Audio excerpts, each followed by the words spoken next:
നമസ്കാരം. +1 തുല്യത മലയാളം പഠിതാക്കളെ ഏവരെയും ലേൺ വിത്ത് അമ്പിളി എന്ന മലയാളം ക്ലാസ്സിലേക്ക് ഞാൻ സ്വാഗതം ചെയ്യുന്നു. ഇന്ന് നമ്മൾ പഠിക്കാനായി പോകുന്നത് +1 തുല്യത മലയാളം, അതിൽ ഉൾപ്പെടുന്ന ലീല എന്ന കവിതാഭാഗമാണ്. ഈ കവിത എഴുതിയിരിക്കുന്നത് മലയാളത്തിന്റെ മഹാകവിയായ കുമാരനാശാനാണ്. നമുക്ക് പാഠത്തിലെ പഠന പ്രവർത്തനങ്ങൾ എല്ലാം ഒന്ന് ചെയ്തു നോക്കാം. അതിലേക്ക് കടക്കുന്നതിന് മുൻപായിട്ട് നിങ്ങൾ എല്ലാവരും എൻ്റെ ക്ലാസ് ഒന്ന് ലൈക്ക് ചെയ്യണം, സബ്സ്ക്രൈബ് ചെയ്യണം, ക്ലാസ്സിനെ കുറിച്ച് കമന്റുകൾ ഇടണം. ചെയ്യുമല്ലോ? നമുക്കിനി നമ്മുടെ ചോദ്യ ഉത്തരങ്ങളിലേക്ക് പ്രവേശിക്കാം. ഞാൻ ടെസ്റ്റിന്റെ പുറകിലുള്ള പഠന പ്രവർത്തനങ്ങളിലെ ഉത്തരങ്ങൾ നൽകുന്നതിന് മുൻപായിട്ട് കവിതയുമായി ബന്ധപ്പെട്ട ഏതാനും ചില ചോദ്യങ്ങൾ പരീക്ഷയ്ക്ക് വരാൻ സാധ്യതയുള്ള മാതൃകയിലുള്ള ചോദ്യങ്ങൾ നൽകുന്നു. അതിന്റെ ഉത്തരങ്ങളും നൽകുന്നു. ഒന്നാമത്തെ ചോദ്യം: മലയാള കവിതാ സാഹിത്യത്തിലെ സ്നേഹഗായകൻ എന്നറിയപ്പെടുന്ന കവിയാര്? ഇവിടെ നമുക്ക് 4 ഓപ്ഷൻ നൽകിയിട്ടുണ്ട്. അതിലെ ശരിയായ ഉത്തരമാണ് നമ്മൾ എടുത്തെഴുതേണ്ടത്. A Vallathol, B Ulloor, C Changampuzha, D Kumaranasan. ഇതിലെ ശരിയായ ഉത്തരം നമുക്ക് ഏവർക്കും അറിയാവുന്നതാണ്, കുമാരനാശാൻ. അടുത്ത ചോദ്യം വൺ വേർഡ് മാതൃകയിലുള്ളത് തന്നെയാണ്.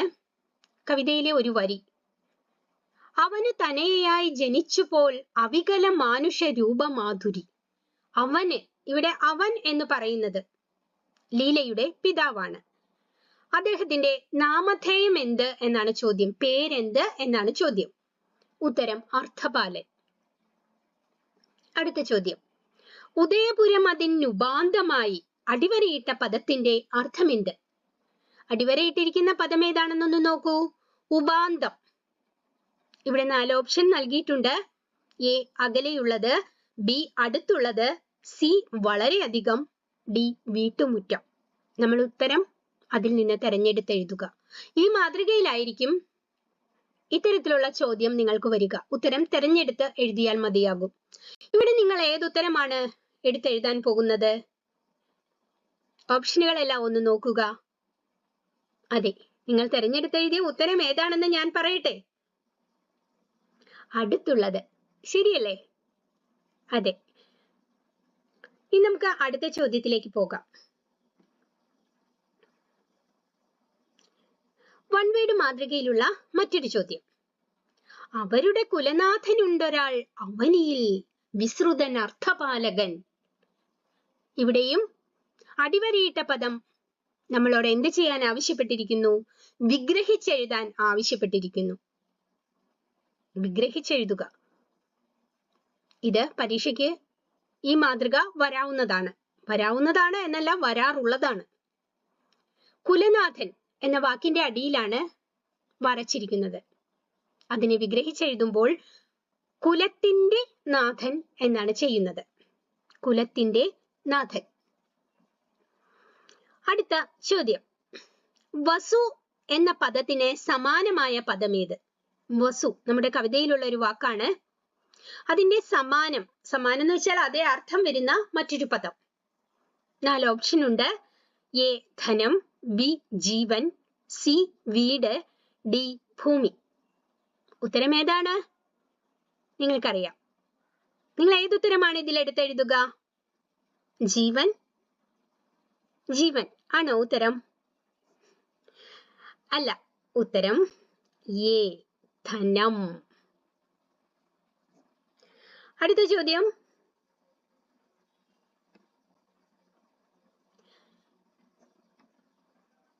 ഭവന മണിവിളക്ക് സദ്ഗുണ പ്രവണതയാർന്ന വളർന്നു നന്ദിനി. ഭവനത്തിന്റെ മണിവിളക്കായ എല്ലാവിധ സദ്ഗുണങ്ങളും നിറഞ്ഞ് വളർന്നു വന്ന ആ നന്ദിനി, ആ പുത്രി. ഇവിടെ ആരെ കുറിച്ചാണ് പറയുന്നത്? നമുക്ക് പെട്ടെന്ന് തന്നെ ഉത്തരം എഴുതാൻ സാധിക്കും. മറ്റാരെയുമല്ല, നമ്മുടെ ലീലയെ കുറിച്ച് അല്ലെ? ഉത്തരം ലീല.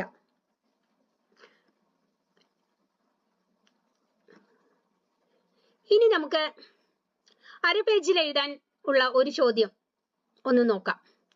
പ്രണയ പരവശേ ശുഭം എന്ന കാവ്യാരംഭം തന്നെ വേണ്ടത്ര നാടകീയമാക്കാൻ കവിക്ക് സാധിക്കുന്നുണ്ട്. ഈ അഭിപ്രായത്തോട് നിങ്ങൾ യോജിക്കുന്നുണ്ടോ? സ്വാഭിപ്രായം എഴുതുക. ആദ്യത്തെ 4 വരി പ്രണയപരവശേ ശുഭം എന്ന് തുടങ്ങുന്ന ആ വരികളിൽ ഒരു നാടകീയത ഉണ്ടോ? നിങ്ങൾ അതിനോട് യോജിക്കുന്നുണ്ടോ? ഉണ്ട്, തീർച്ചയായും ഉണ്ട്. അങ്ങനെയെങ്കിൽ നിങ്ങളുടെ അഭിപ്രായം, എന്തുകൊണ്ട് നിങ്ങൾ അതിനോട് യോജിക്കുന്നു എന്ന അഭിപ്രായം എഴുതണം. ഉത്തരം ഒന്ന് നോക്കാം. കാവ്യാരംഭം തന്നെ നാടകീയമാക്കാൻ കവിക്ക് സാധിക്കുന്നുണ്ട്. കഥയെക്കുറിച്ച് ചില സൂചനകൾ നൽകി വായനക്കാരിൽ കൗതുകം വളർത്തുന്ന വിധത്തിലുള്ളതാണ് ആദ്യ ശ്ലോകം. നായികയുടെ മോഹാലസ്യത്തിന് കാരണമെന്ത്? നായകൻ നാടുവിടാനുള്ള കാരണമെന്ത്? നായിക നായകന്മാർ കണ്ടുമുട്ടുമോ? ഇങ്ങനെ വായനക്കാരനെ ജിജ്ഞാസയിൽ നിർത്തുന്ന വിധം നാടകീയത സൃഷ്ടിക്കാൻ ഈ വരികൾക്ക് സാധിക്കുന്നുണ്ട്. ശരിയല്ലേ? ആദ്യത്തെ 4 വരി വായിക്കുമ്പോൾ നമുക്ക് എന്താണ് സംഭവിക്കാൻ പോകുന്നത്, ആരാണ് ഇവരെല്ലാം, ഇവരുടെ ജീവിതം എങ്ങനെയായി മാറും, ഇങ്ങനെയെല്ലാമുള്ള പലവിധ ജിജ്ഞാസ എന്ന് വെച്ചാൽ അറിയാനുള്ള ആഗ്രഹം നമ്മുടെ മനസ്സിലുണ്ടാകും. അപ്പൊ അത്തരത്തിലുള്ള ഒരു നാടകീയത കവി ഈ 4 വരികളിലൂടെ നമ്മുടെ മുന്നിൽ അവതരിപ്പിക്കുന്നു. വളരെ പ്രാധാന്യമുള്ള ഒരു ചോദ്യ ഉത്തരമാണിത്. ശ്രദ്ധയോടെ പഠിക്കുക. അടുത്ത ചോദ്യം, മനുഷ്യ ജീവിതവും കവിതയുമായുള്ള ബന്ധത്തെക്കുറിച്ചുള്ള ആശാന്റെ നിരീക്ഷണം വ്യക്തമാക്കുന്ന വരികൾ എഴുതുക. മനുഷ്യ ജീവിതവും കവിതയും 4 വരികൾ ഈ കവിതയിൽ നമുക്ക് നൽകിയിട്ടുണ്ട്. വളരെ പ്രാധാന്യമുള്ള, വളരെ അർത്ഥവത്തായിട്ടുള്ള 4 വരികൾ. അതിതാണ്: ശിഥിലഹ മർത്യജീവിതം പ്രതിജന ഭിന്ന വിചിത്രമാർഗമാം പ്രതിനവരസമാമതോർക്കുകിൽ കൃതികൾ മനുഷ്യ കഥാനുഗായികൾ. അതെ, ഈ ഭൂമിയിലെ എത്രയെത്ര സാഹിത്യ രചനകളാണ് ഉണ്ടാകുന്നത്. ഓരോ കഥയും ഓരോ രീതിയിലുള്ളതാണ്. കാരണം ഈ ഭൂമിയിലെ മനുഷ്യന്റെ ജീവിതം ഭിന്നമാണ്, വിചിത്രമാണ്. ഓരോ ആളുടെ ജീവിതത്തോടും മറ്റൊരാളുടെ ജീവിതത്തിന് സാമ്യത ഉണ്ടായിരിക്കുകയില്ല. മനുഷ്യ ജീവിതം പ്രതിജന ഭിന്നമാണ്. അതുകൊണ്ട് തന്നെയാണ് പലതരത്തിലുള്ള കഥകൾ, സാഹിത്യ രചനകൾ ഈ ഭൂമിയിൽ സൃഷ്ടിക്കപ്പെടുന്നത് എന്നർത്ഥം. നമുക്ക് മറ്റൊരു ചോദ്യത്തിലേക്ക് പോകാം. ഇതാ, വീണ പൂങ്കുലയതുപോലെ കിടന്നിതേകയായി. വരി കേട്ടപ്പോൾ തന്നെ നമുക്ക് മനസ്സിലായിട്ടുണ്ട് ആരെക്കുറിച്ചാണ് ഇവിടെ പരാമർശിക്കുന്നത്. വരികളുടെ സാരാംശം എന്ത്? ആരെക്കുറിച്ചാണ്? ലീലയെക്കുറിച്ച്. യാതൊരു സംശയവുമില്ല അല്ലെ? എന്നാൽ ഈ വരികളുടെ സാരാംശം, അർത്ഥം എന്ത് എന്ന് ചോദിച്ചിരിക്കുന്നു. ഉത്തരം: ലീല മദനനെ കണ്ടെത്താത്തതിനാൽ അതീവ ദുഃഖിതയാണ്. പൂങ്കുല സൗന്ദര്യം നിറഞ്ഞതാണ്. അതുപോലെ സൗന്ദര്യവതിയുമാണ് ലീലയും. എന്നാൽ ഇവിടെ പൂങ്കുല താഴെ വാടി വീണ് കിടക്കുന്നു. അതുപോലെ സുന്ദരിയായ ലീലയും ദുഃഖത്താൽ ക്ഷീണിച്ച് മോഹാലസ്യപ്പെട്ട് താഴെ കിടക്കുന്നു. ലീലയെ വാടി വീണ പൂങ്കുലയോടാണ് കവി ഇവിടെ സാമ്യപ്പെടുത്തുന്നത്. അടുത്തത് നമുക്ക് കഥാപാത്ര നിരൂപണത്തിലേക്ക് ഒന്ന് പോകാം. പാഠത്തിലെ ഏതെങ്കിലും ഒക്കെ കഥാപാത്രങ്ങൾ, അവരുടെ സ്വഭാവങ്ങൾ, അവരുടെ പ്രത്യേകതകൾ, അവർക്ക് കവിതയില് ഉള്ള സ്ഥാനം, ഇതൊക്കെ അടിസ്ഥാനപ്പെടുത്തിക്കൊണ്ടാണ് നമ്മൾ ആ കഥാപാത്രത്തെ നിരൂപണം ചെയ്യേണ്ടത്. എക്സാമിന് കഥാപാത്ര നിരൂപണം ഏതു പാഠത്തിൽ നിന്നും ചോദിക്കാവുന്നതാണ്. നമുക്കിവിടെ ലീല എന്ന കാവ്യത്തിലെ മാധവി എന്ന കഥാപാത്രത്തെ ഒന്ന് നിരൂപണം ചെയ്തു നോക്കാം. മാധവി കാവ്യത്തിലെ നായിക കഥാപാത്രമായ ലീലയുടെ തോഴിയാണ് മാധവി. നല്ലൊരു കൂട്ടുകാരി എങ്ങനെയാകണം എന്ന് മാധവി കാണിച്ചു തരുന്നു. ആത്മാർത്ഥ ചങ്ങാത്തത്തിന്റെ പ്രതീകം തന്നെയാണ് അവൾ. മാധവി വെറും ഒരു തോഴിയായിരുന്നില്ല. ചെറുപ്പകാലം മുതൽ അവൾ ലീലയുടെ സുഖദുഃഖങ്ങളിലെല്ലാം അവളോടൊപ്പം ഉണ്ടായിരുന്നു. ലീലയും മദനനും തമ്മിലുള്ള പ്രണയം അറിയാമായിരുന്ന അവൾ അവരുടെ പ്രണയ നഷ്ടത്തിൽ ദുഃഖിക്കുന്നുണ്ട്.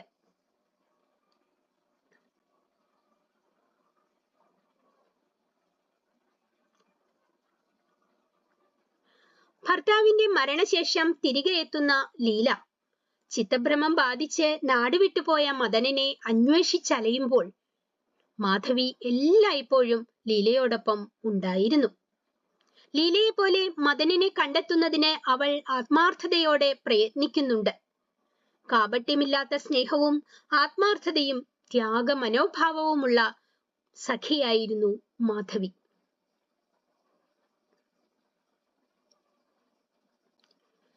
മദനനെ കണ്ടുപിടിക്കാൻ സാധിക്കാതെ ദുഃഖിതയായിരിക്കുന്ന ലീലയോട് എല്ലാം ശുഭമായിരിക്കുന്നു, നിന്റെ പ്രിയനായ മദനൻ ഉള്ള സ്ഥലം കണ്ടുപിടിച്ചിരിക്കുന്നു എന്ന് പറയുന്നതിലൂടെ അവളുടെ ലീലയോടുള്ള സ്നേഹത്തിന്റെ ആഴം മനസ്സിലാക്കാവുന്നതാണ്. ഒടുവിൽ മദനനോടൊപ്പം രേവാ നദിയിൽ ചാടി ലീല ആത്മഹത്യ ചെയ്യുമ്പോൾ എന്തു ചെയ്യണമെന്നറിയാതെ വിലപിക്കുന്ന മാധവിയുടെ ദുഃഖം നമ്മുടെ മനസ്സിനെ വേദനിപ്പിക്കുക തന്നെ ചെയ്യും.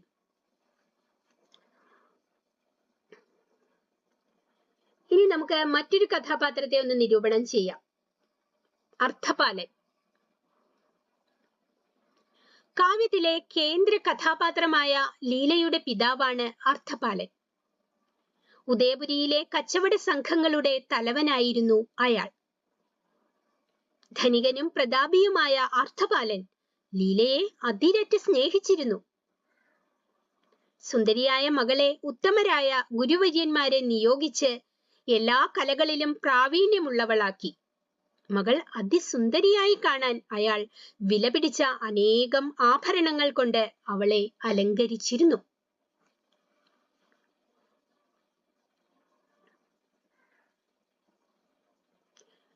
മകളെ വിട്ടുപിരിയാൻ അയാൾക്ക് സാധിക്കാത്തതിനാലാകാം തന്റെ കച്ചവട സംഘത്തോടൊപ്പം പല ദേശങ്ങളിലേക്കും ലീലയെ കൂടെ കൊണ്ടുപോയിരുന്നത്. ലീല മദനനോടുള്ള പ്രണയം പിതാവിനോട് പറഞ്ഞിരുന്നില്ല. അസ്വാതന്ത്ര്യവും ഭയവുമാകാം അതിന് കാരണമായത്.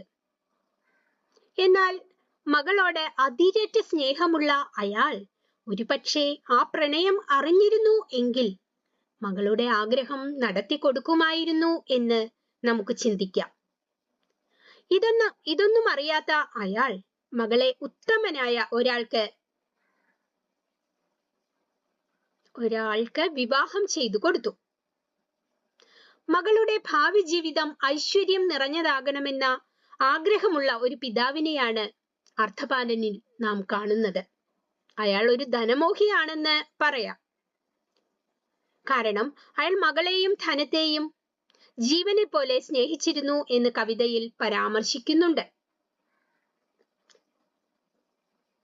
ഇനി നമുക്ക് അടുത്ത ചോദ്യത്തിലേക്ക് പോകാം അല്ലെ. ചോദ്യം ഇതാണ്: പരസ്പര പ്രണയത്തിന്റെ ഉത്തമ മാതൃകയാണ് ലീല. അങ്ങനെയെങ്കിൽ അവൾ എന്തിന് മറ്റൊരു വിവാഹത്തിന് സമ്മതിച്ചു? വിലയിരുത്തുക. സ്ത്രീകൾക്ക് സമൂഹത്തിൽ സ്വന്തം താല്പര്യങ്ങൾക്ക് പ്രാധാന്യവും അവ തുറന്നു പറയാൻ അസ്വാതന്ത്ര്യവുമുള്ള ഒരു കാലഘട്ടത്തിൽ ലീലയ്ക്ക് പിതാവിനോട് തന്റെ പ്രണയം തുറന്നു പറയാൻ കഴിഞ്ഞില്ല. പറഞ്ഞാൽ തന്നെ ആ വിവാഹം നടക്കുകയില്ല എന്ന് മാത്രമല്ല, വലിയ ഭവിഷ്യത്തുകൾ ഉണ്ടാകുന്നതിന് ഒരുപക്ഷെ ഇടവരുത്തുകയും ചെയ്യും. ഇനി നമുക്ക് പാഠപുസ്തകത്തിന് പുറകിലുള്ള വിലയിരുത്തൽ ചോദ്യങ്ങൾ ഒന്ന് ചെയ്തു നോക്കാം. അതിലെ ചോദ്യം ഇതാണ്: പാഠഭാഗത്തെ ലീല എന്ന കഥാപാത്രത്തിന്റെ മാനസിക ഭാവങ്ങൾ വിശകലനം ചെയ്ത് ഉപന്യാസം രചിക്കുക. ലീല എന്ന കഥാപാത്രത്തെ കുറിച്ചല്ല, ആ കഥാപാത്രത്തിന്റെ മാനസിക ഭാവങ്ങളെ കുറിച്ചാണ് നമ്മൾ ഉപന്യാസം തയ്യാറാക്കേണ്ടത്. മഹാകവി കുമാരനാശാന്റെ ലീല എന്ന കാവ്യത്തിലെ കേന്ദ്ര കഥാപാത്രമാണ് ലീല. ധനികയും അതീവ സുന്ദരിയും എല്ലാവിധ സദ്ഗുണങ്ങളും ഉള്ളവളായിരുന്നു ലീല. കവിതാഭാഗത്ത് ദുഃഖിതയായ ലീലയെ ആണ് നാം കാണുന്നത്. അവളുടെ പ്രിയതമനായ മദനനെ കാണാത്തതാണ് ദുഃഖത്തിന് കാരണം.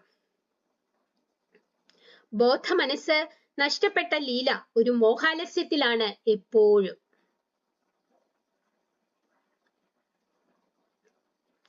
ലീല ദരിദ്രനായ മദനൻ എന്ന യുവാവിനെ പ്രണയിച്ചു. പ്രണയം പിതാവിനോട് തുറന്നു പറയാൻ ഭയവും അസ്വാതന്ത്ര്യവും മൂലം അവൾക്ക് സാധിച്ചില്ല. തുടർന്ന് പിതാവിന്റെ തീരുമാനപ്രകാരം മറ്റൊരാളെ അവൾക്ക് വിവാഹം കഴിക്കേണ്ടി വന്നു. എന്നാൽ അവളുടെ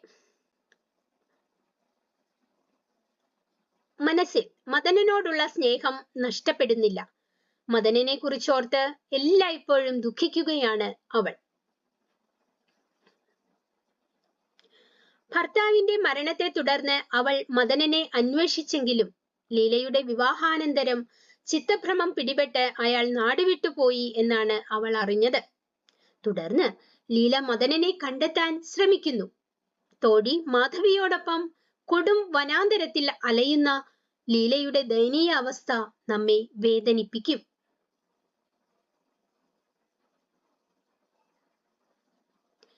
മദനനെ കണ്ടെത്താനാകാതെ നിലത്തു വീണുകിടക്കുന്ന ലീലയോട് മദനനുള്ള സ്ഥലം കണ്ടെത്തിയിരിക്കുന്നു എന്ന് മാധവി പറയുമ്പോൾ ലീലയ്ക്കുണ്ടാകുന്ന ആഹ്ലാദം വളരെ വലുതാണ്. ഒടുവിൽ ലീല മദനനെ കണ്ടെത്തുന്നു. എല്ലാം ശുഭമായി പര്യവസാനിക്കുമായിരുന്നു. എന്നാൽ മദനൻ നദിയിൽ ചാടി ആത്മഹത്യ ചെയ്യുമ്പോഴും ലീല ചെയ്യുന്നത് മദനനോടുള്ള നിസ്തുല്യ പ്രണയം തന്നെയാണ്. അവളും അയാളോടൊപ്പം നദിയിൽ ചാടി മരിക്കുന്നു.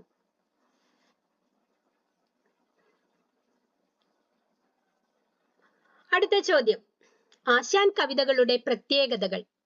ഈ വിഷയത്തിൽ ചർച്ച സംഘടിപ്പിച്ച് റിപ്പോർട്ട് തയ്യാറാക്കുക. റിപ്പോർട്ട് രൂപത്തിലാണ് നമ്മൾ ചെയ്യേണ്ടത്. ആശാൻ കവിതകളുടെ പ്രത്യേകതകൾ റിപ്പോർട്ട് എന്നൊരു ഹെഡിങ് കൊടുക്കാം. മനുഷ്യ മനസ്സിനെ ആഴത്തിൽ സ്പർശിക്കുന്നു എന്നത് ആശാൻ കവിതകളുടെ ഒരു പ്രത്യേകതയാണ്. അതിന് കാരണം ആശാൻ കൃതികളിൽ പലതും തീക്ഷ്ണമായ ജീവിത യാഥാർത്ഥ്യത്തിന്റെയും അനുഭവത്തിന്റെയും തീച്ചൂളയിൽ നിന്നും രൂപപ്പെട്ടവയാണ്.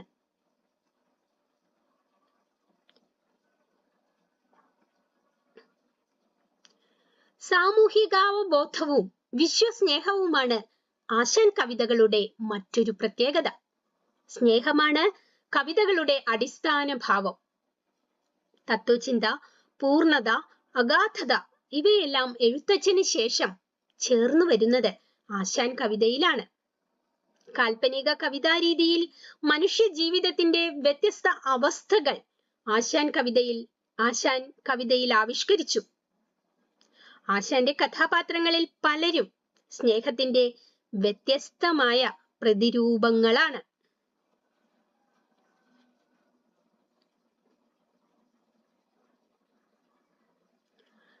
വീണപ്പൂവ് ഒരു ദാർശനിക കാവ്യമാണ്. ജീവിതത്തിന്റെ നശ്വരതയാണ് അതിലെ പ്രമേയം. തത്വചിന്തയുടെ വലിയ സഞ്ചയം തന്നെ ആശാൻ കവിതകളിൽ കാണുന്നു. മാനവികതയിൽ ഊന്നിയ തത്വചിന്തകളാണവ. പഴകിമടുത്ത കാവ്യശൈലിയിൽ നിന്ന് പുതുമയുടെ നറുവെളിച്ചമാണ് വീണപ്പൂവിലൂടെ ആശാൻ മലയാളിക്ക് നൽകിയത്.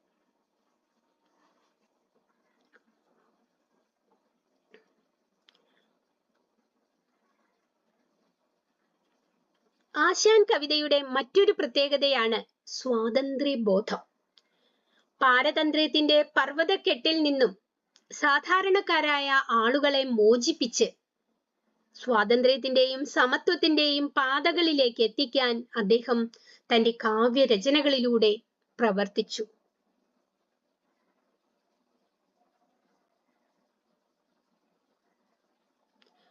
സ്നേഹത്തിൽ നിന്നുദിക്കുന്നു ലോകം, സ്നേഹത്താൽ വൃദ്ധി തേടുന്നു. ആശാന്റെ വിശാലമായ സ്നേഹസങ്കല്പമാണ് കവിതകളുടെ മറ്റൊരു പ്രത്യേകത. സ്നേഹരാഹിത്യം മരണമാണെന്ന ബോധം ആശാൻ കവിതയിൽ കാണാവുന്നതാണ്.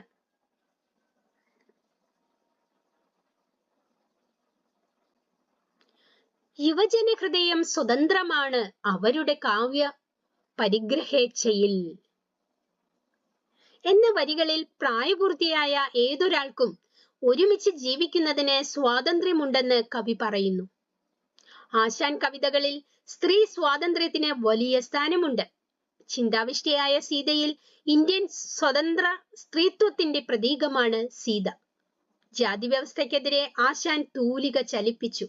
മാനവികതയ്ക്കാണ് അദ്ദേഹം കവിതയിൽ പ്രാധാന്യം കൊടുത്തത്. എല്ലാ മനുഷ്യർക്കും സാമൂഹിക നീതിയും സമത്വവും അദ്ദേഹം ആഗ്രഹിച്ചിരുന്നു.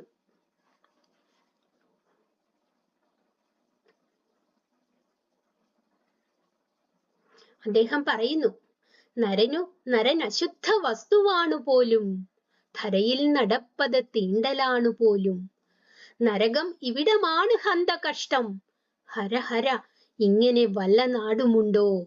ആ 4 വരികൾ നമ്മുടെ മനസ്സിനെ വളരെ സ്പർശിക്കും. കാരണം അദ്ദേഹം ജീവിച്ചിരുന്ന ആ കാലഘട്ടത്തിൽ, ജാതി വ്യവസ്ഥ കൊടികുത്തി വാണിരുന്ന ആ കാലഘട്ടത്തിൽ മനുഷ്യർ തമ്മിൽ പരസ്പരം സ്നേഹബന്ധമോ ഒന്നും ഉണ്ടായിരുന്നില്ല. ഒരു ഉയർന്ന ജാതിക്കാരൻ താഴ്ന്ന ജാതിക്കാരനെ കാണുന്നത് അശുദ്ധമാണ്, അയിത്തമാണ്, കാണാൻ പാടില്ല, ഓടി ഒളിച്ചിരിക്കണം. ആ അർത്ഥം സ്ഫുരിപ്പിക്കുന്ന വരികളാണ്. നരൻ അശുദ്ധ വസ്തുവാണെന്ന്, ഒരു മനുഷ്യൻ തന്നെ അശുദ്ധ വസ്തുവാണ് എന്നാണ് അദ്ദേഹം പറയുന്നത്. ഹരഹര ഇങ്ങനെ വല്ല നാടുമുണ്ടോ എന്ന് അദ്ദേഹം ദുഃഖത്തോടെ ചോദിക്കുന്നു. എന്ന ചോദ്യം വായനക്കാരനെ മാത്രമല്ല സമൂഹത്തെയും തീർച്ചയായും പൊള്ളിക്കും. ചുരുക്കത്തിൽ കവിത കൊണ്ട് സാമൂഹിക വിപ്ലവം നടത്തിയ കവിയാണ് കുമാരനാശാൻ എന്ന് നമുക്ക് ഉറപ്പിച്ച് പറയാവുന്നതാണ്.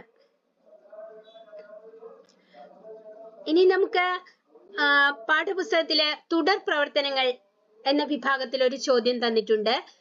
ഇവിടെ മുഖപ്രസംഗം തയ്യാറാക്കുക എന്നാണ് പറയുന്നത്. നിങ്ങൾക്ക് അസൈൻമെന്റ് രൂപത്തിലും എഴുതാൻ തന്നിട്ടുള്ള ചോദ്യം കൂടിയാണ്. മുഖപ്രസംഗം. വിഷയം കുമാരനാശാന്റെ സ്ത്രീ കഥാപാത്രങ്ങൾ. നമുക്കൊന്ന് ചെയ്തു നോക്കാം.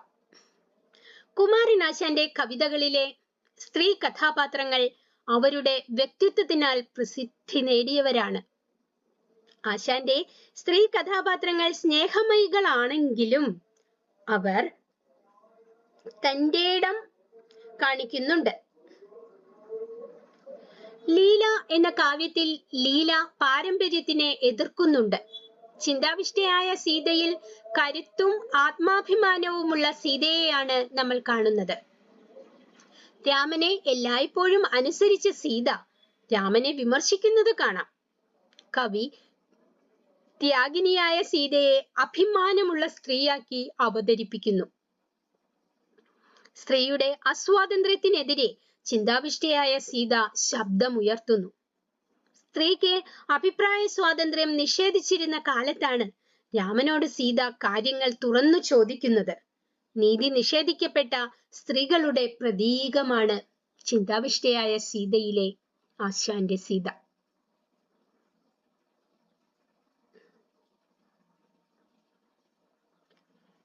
സീത, നളിനി, ലീല, സാവിത്രി തുടങ്ങിയ കഥാപാത്രങ്ങൾ സ്ത്രീ മനസ്സുകളിൽ സ്വാതന്ത്ര്യത്തിന്റെയും ആത്മബോധത്തിന്റെയും അവസ്ഥകൾ സൃഷ്ടിച്ചു.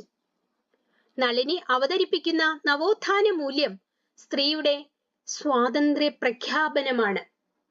സ്ത്രീകൾ അസ്വാതന്ത്ര്യത്തിന്റെ ചങ്ങലകളാൽ ബന്ധിക്കപ്പെട്ടിരുന്ന ആ കാലത്ത് നളിനി എന്ന സ്ത്രീ കഥാപാത്രം തന്റെ പ്രണയം തുറന്നു പറയാൻ സ്വാതന്ത്ര്യം കാണിച്ചു എന്നത് ആ കാലഘട്ടത്തെ സംബന്ധിച്ച് വിപ്ലവം തന്നെയായിരുന്നു. പ്രണയിക്കാനുള്ള അവകാശവും അത് തുറന്ന് പ്രഖ്യാപിക്കാനുള്ള അവകാശവും സ്ത്രീക്കുണ്ടെന്ന് നളിനിയിലൂടെ കവി വ്യക്തമാക്കുന്നു.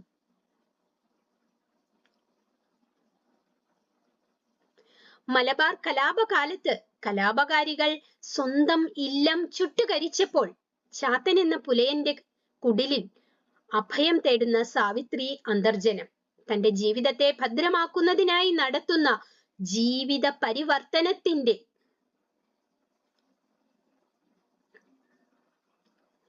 കഥയാണ് ദുരവസ്ഥ. സ്വന്തം ജീവനേക്കാൾ മാനാഭിമാനത്തിന് പ്രാധാന്യം നൽകിയ സാവിത്രി കലാപകാരികളുടെ കാമപൂർത്തീകരണത്തിന് ഇരയാവാതെ പുലയക്കുടിലിൽ അഭയം പ്രാപിക്കുകയും ബ്രാഹ്മണ്യം ഭ്രഷ്ട് കൽപ്പിച്ചപ്പോൾ അതിൽ അടിപതറാതെ ചാത്തന്റെ കയ്യും പിടിച്ച് വരും കാല ജീവിതത്തെ സ്വപ്നം കാണുകയും ചെയ്ത സാവിത്രി മലയാള കവിതകളിൽ തന്നെ ശക്തമായ സ്ത്രീ സാന്നിധ്യമാണ്.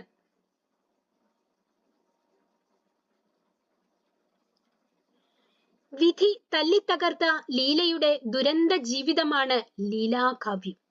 തുടക്കം മുതൽ ഒടുക്കം വരെ ദുരന്തം വേട്ടയാടിയ ജീവിതമാണ് ലീലയുടേത്. ലീല മാനുഷിക അവസ്ഥയിലേക്ക് പരിണമിച്ച ഒരു കൃതിയാണ്. തനിക്ക് മദനനോടുള്ള പ്രണയം പിതാവിനോട് തുറന്നു പറയാൻ പറ്റാത്തത് മൂലമുണ്ടായ ദുരന്തങ്ങളാണ് ലീല അനുഭവിക്കുന്നത്. ലീല എന്ന കാവ്യഭാഗത്തിലെ ഏകദേശം എല്ലാ ചോദ്യങ്ങളും ഉത്തരങ്ങളും ഞാൻ നിങ്ങൾക്ക് നൽകി കഴിഞ്ഞിട്ടുണ്ട്. അത് എഴുതിയെടുത്ത് നിങ്ങൾ പഠിക്കണം. എഴുതാൻ പറയുന്നത് മറ്റൊന്നുകൊണ്ടുമല്ല, നിങ്ങളുടെ കൈയക്ഷരം നന്നാവാനും വളരെ വേഗത്തിൽ എഴുതാനും വേണ്ടിയാണ്. അപ്പോൾ അങ്ങനെ ചെയ്യുക. നമുക്ക് അടുത്ത ക്ലാസ്സിൽ കാണാം. അതുവരെ എല്ലാവർക്കും എൻ്റെ നന്ദി, നമസ്കാരം.